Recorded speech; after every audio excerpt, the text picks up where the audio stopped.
बॉलीवुड का वो एक्टर जिन्हें सुनाई गई थी मौत की सजा, जिंदा रहते हुए भी घर वालों को नहीं थी भनक। आज हम आपको एक ऐसे बॉलीवुड एक्टर की कहानी बताने जा रहे हैं जिसे जानकर आप हैरान रह जाएंगे।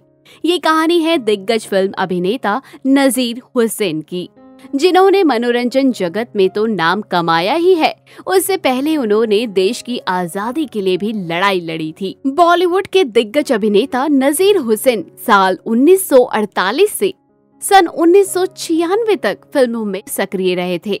फिल्मों में नजीर हुसैन हमेशा ही सपोर्टिंग किरदार में नजर आए, लेकिन उन्होंने लोगों के बीच अपने अभिनय की ऐसी छाप छोड़ी कि आज भी लोग उन्हें बहुत याद करते हैं। आज हम आपको नजीर से जुड़ी एक ऐसी बात बताने जा रहे हैं जिससे आप भी अनजान होंगे। बता दें, नजीर का जन्म 15 मई 1922 को उत्तर प्रदेश के गाँव उसिया में हुआ था। इनके पिता का नाम शहबाजाद खान था और वे भारतीय रेलवे में गार्ड की नौकरी करते थे। पिता की सिफारिश पर नजीर को भी रेलवे में फायरमैन की सरकारी नौकरी मिल गई थी, लेकिन कुछ महीने बाद नजीर ने नौकरी छोड़कर ब्रिटिश आर्मी ज्वाइन कर ली। मीडिया रिपोर्ट की माने तो नौकरी के दौरान ही दूसरा विश्व युद्ध हुआ और नजीर को जंग के मैदान में भेज दिया गया। इनकी पोस्टिंग कुछ समय के लिए सिंगापुर और मलेशिया रही। माहौल खराब होने पर नजीर को युद्ध के दौरान बंदी बनाकर मलेशिया जेल में कैद कर लिया गया और फिर कुछ दिनों बाद रिहा करके भारत भेज दिया गया था। भारत लौटकर इन्होंने आजाद हिंद फौज ज्वाइन कर ली। नजीर सुभाष चंद्र बोस से प्रेरित होकर उनके नक्शे कदम पर चलने लगे। प्रचार प्रसार में वो प्रमुखता से भाग लिया करते थे। ऐसे में अंग्रेजों के खिलाफ आवाज उठाने के लिए इन्हें पकड़ लिया गया और फांसी की सजा दे दी गई। लंबे समय तक जब नजीर घर नहीं लौटे तो इनके परिवार ने इन्हें शहीद समझ लिया। एक दफा अंग्रेज नजीर को ट्रेन से हावड़ा से दिल्ली ले जा रहे थे।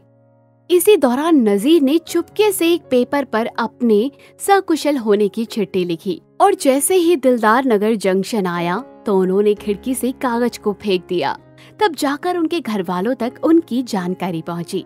हालांकि उस वक्त गांव वालों ने उन्हें अंग्रेजों से छुड़वाने की कोशिश जरूर की, लेकिन वो विफल रहे।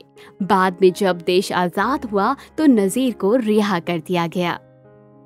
कहा जाता है रिहाई के बाद नजीर को लाइफ टाइम के लिए रेलवे का पास दिया गया था। बता दें, विमल राय ने नजीर को फिल्मी दुनिया से इंट्रोड्यूस करवाया था। इसके बाद बॉलीवुड में नजीर ने परिणीता, जीवन ज्योति, मुसाफिर, अनुराधा, साहिब बीवी और गुलाम, नया दौर, कटी पतंग, कश्मीर की कली जैसे कई फिल्मों में छोटे बड़े किरदार निभाए।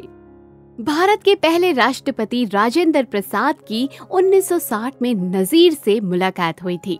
तब उन्होंने नजीर से भोजपुरी सिनेमा की तरफ पहल करने की बात कही थी। इसके बाद नजीर हुसैन 1963 में पहली भोजपुरी फिल्म गंगा मैया तोहे प्यारी चढ़ाई वो लेकर आए।